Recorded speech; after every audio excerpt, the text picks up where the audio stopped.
Hello and welcome back to the Stronger Than Steel podcast. Today I have a special guest joining me. Once again, it is my good friend Will Lester from Brockport, New York. Will, the Super Bowl is over. The New England Patriots are champions again for the fifth time since the year 2001, defeating the Atlanta Falcons in spectacular comeback fashion by a score of 34-28. Before we even get into the game, what does this win mean for the legacies of Tom Brady and Bill Belichick? Are they now, in your opinion, the unquestioned greatest of all time in both of their particular positions? I mean, in my book, yeah. Name one person with a better argument other than maybe Joe Montana, and it's hard to find them. You'll never find another duo like the two of them working together like they do. Even with Joe Montana, we don't hear about his coach as much as we do with how great he is, or even with Vince Lombardi, just, how fantastic he is. We don't always hear about his quarterback. So the duo of the two of them, I really think, overpowers everything. They really just kind of feed off each other, and their success is directly related to the others. So I think that's why year in and year out you see this team just kind of take nobody and turn it into a winning team, because you have these two that were just meant for each other. It works perfectly. So, in my opinion, I would say they are the best ever. On the other side, you have the Atlanta Falcons, a team that was up at one point in Super Bowl 51 by a score of 28-3, yet they lose in what has to be the most heartbreaking comeback or collapse in that case in Super Bowl history. The previous largest comeback in a Super Bowl had been 10 points. Obviously, 25 points smashes the old record. And if you're the Falcons, how do you, I guess you are obviously stunned, but how do you recover from this? How do you go into next season looking at how close you were to winning the Super Bowl? Well, I think it starts with just moving past it. I mean, it happened, it's over, and it's unfortunate for them.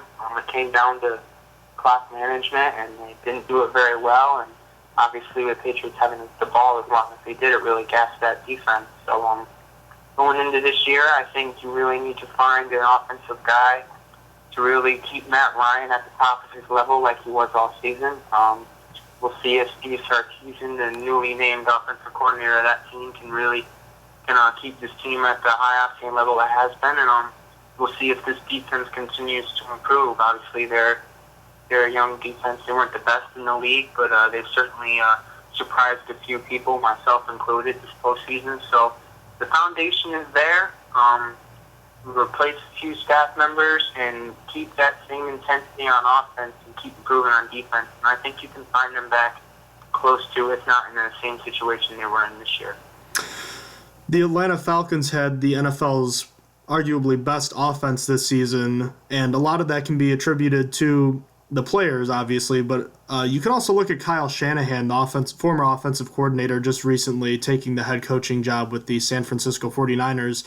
But at the same time, a lot of the blame for this loss and not scoring any points in the fourth quarter is being put on Kyle Shanahan. Do you think that's fair criticism, or do you blame the players more so for not executing, or do you think it's a little bit of both?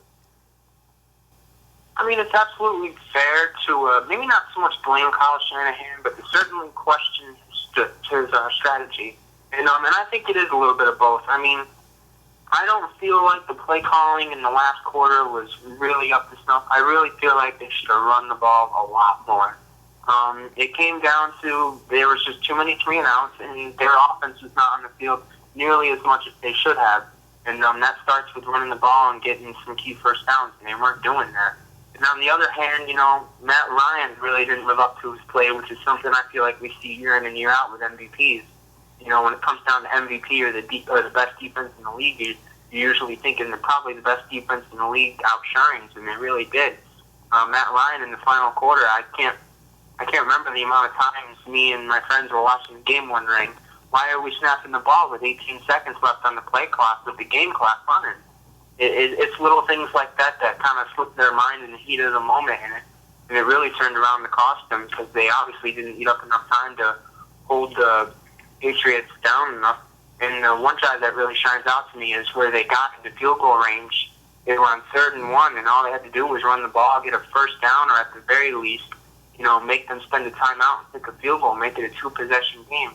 Instead, they dropped back for a pass, and Matt sacked, and then they're left to punt the ball away, and the Patriots subsequently scored, and then that was it. So I really feel like at the end of the game, although the Patriots definitely won that Super Bowl, I really feel like the Atlanta Falcons had that game in their hand, and I believe it was down to them making poor choices, and that's why they lost. Well, I guess you kind of answered my next question, which was if you had to, obviously a comeback of this magnitude, you have to be able to give credit to both sides. The Patriots for being able to make the comeback when it looked like the game was over in the third quarter, and then on the other hand, you have to look at the Falcons and say there was really no reason they should have lost. Another point that you had mentioned was the lack of running. The Falcons only had 18 rushes in this game. Devontae Freeman, I believe, I could be wrong, but I believe he had 71 yards in the first quarter and finished with 75 in the entire game. That can't happen when you're trying to bleed the clock, and you're right, snapping it with only 18 seconds on the game clock. That's just poor management there. So moving ahead, next season, you already know that Tom Brady's coming back for another season. He's 39, 40? I think he's turning 40 years old this offseason. How much longer can he play at a high level like this, and how many years do you think he has left? Well, I mean, that's the money question right there. I mean, every other year, so I think it is, we all question his ability to keep going, and then he turns around and has a season like this and makes you believe this guy is Superman and he can play forever. He says he's got about 5 more years in him. I would say at least 3, in my opinion. It's going to come down to how his body feels. I mean, at 40 years old, and his body's going to start to deteriorate eventually, but I think what's going to ultimately sideline him for good is when he loses passion for the game. And obviously, coming off the Super Bowl, there's no lack of passion for this game now. So I think you'll still see about 3 more years ahead of him at least, and he can definitely go longer. So it remains to be seen, but he's gonna be around longer than the rest of the league would like to hope. Do you think the Patriots are going to try to move Jimmy Garoppolo this offseason? I think they will. I'm still on the fence on whether they should, but I think they will. Bill Belichick is always known for making moves sooner than everyone expects. So I think at the very least he gets traded for some draft picks there to make up for some ground lost in the past few years with different sanctions and things like that. But I'm on the fence as to whether they should, because we've seen Garoppolo play, and it's obvious he can play ball better than what we've seen from some other quarterbacks in the league who are starting. So I think that's why he's going to be a big aspect in trading and maybe even free agency. But I think the Patriots really should hang on to him because I think he could be a great answer beyond Tom Brady, given how long he might have left. But I think eventually, if they don't get rid of him, the ball will be in Garoppolo's court. If he doesn't want to wait that long, he'll definitely have an opportunity to go elsewhere. So. The Patriots have this. Bill Belichick just has this way of finding role players and turning them into guys that can just do whatever you need for the team. A guy like James White. What did you think when you saw his final stat line? He only had 6 carries, but he also tacked on 14 receptions for over 100 yards, had 2 touchdowns on the ground, including the game winner, and 1 through the air. He didn't win the MVP, as that was Tom Brady's award to win this year, but if at the beginning of the game, if I would have told you that probably the MVP behind Tom Brady would have been someone like James White, would you have been surprised to hear that? Yes and no. I mean, James White in particular, yes, I would have been surprised because I feel like the other, Garrett Blount would have been a more efficient runner for them during the game. But in the end, I would not have been surprised for an underlying player like that as the MVP, because that's really the story of this team, really. They're really a team of misfits that get it done based on their philosophy, do your job, being versatile, all-purpose players is really the name of the game for the Patriots. You see Julian Edelman taking those screens where he's throwing the ball. You see Garrett Blount doing his thing, and James White obviously in the Super Bowl. It's just the story of this team. So if you had told me James White, I would have been a little surprised, but I'm not surprised it would have been a low-key player like that, because that's just the way this team is. All right, one more question before we move on to, I guess, the penultimate question. This is the penultimate question. What do you think of the NFL's overtime rules in comparison to college? Because the Atlanta Falcons didn't have a chance to get the ball back and potentially tie the game.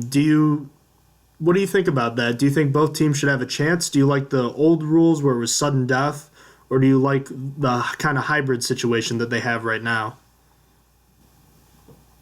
I mean, it's just kind of a mess. I didn't like the old rule where, the first score ended it because it came down to the coin flip. And then I was on the fence when they came up with a new rule, field goals, the other team gets possession, touchdown ends it. And after seeing it in the Super Bowl, it really leaves you feeling disappointed because you wish you could have seen that offense at least try and get on the field and make something happen. Do I think it would have mattered? Maybe not. It's hard to say, but in the end, I would like to see the NFL refer to college rules, because I feel like the only reason they have it set up so that both teams don't get an opportunity is because they're afraid of games ending in a tie. So it's my opinion that we should just get rid of the tie, implement college rule overtime, and then just watch these teams go back and forth until eventually someone wins. Because that's really what the people want. We don't want ties. We don't want to see an overtime where your particular team doesn't get a chance to get on the field and score. So, make a move for the fans, not for yourself, and throw in a different overtime. All right, last question here. With both teams winning 11-plus games this season, the Patriots having home field advantage in the AFC, Super Bowl 42, I believe the Patriots are favored to win that Super Bowl as well. If you had to take let's go conference by conference. If you had to take the Patriots or the rest of the AFC, who would you take, and what are 3 teams that you think could potentially unseat the Patriots as AFC champions? And obviously on the other side, same question for the Falcons. Well, right now, it's Patriots are obviously the top team in the AFC. It's a much smaller race in the AFC than the NFC. But if I had to pick a few teams that are close to where the Patriots are right now, as long as Tom Brady and Bill Belichick are there, I don't see the Patriots coming down at all. But I think besides the Patriots, you're looking at the Steelers with their young defense and their prolific offense. If they can all stay healthy here, bearing how many years we have left to Ben Roethlisberger, I think the Steelers are still contenders. I'm going to go a little dark horse here, but I like where the Tennessee Titans are headed. They're not in a very tough division right now. You've seen the Houston Texans come through and win it the past few years, but the Titans have been a young team, and they're starting to come together, and bearing a few injuries there late in the season, you could have very well seen them in the postseason, making a run for the money instead of the Texans. So I think the Titans are up there, I don't know, maybe top 3, but they're certainly a team to watch this year. And then, of course, I'd be looking at the Broncos to come back with that top-tier defense. If they can find the answer at the quarterback position, I think they're going to be right back there and fighting for it. I think the Oakland Raiders are going to have an uphill battle just because they're not a dark horse anymore. Everyone's got their eye on them, and everyone's going to throw their best shot at the Oakland Raiders. So I think the Oakland Raiders have a similar, if not a little worse season than last year, depending on how difficult the division is. Because it's not an easy division to win between the Broncos and the Chiefs and the Raiders.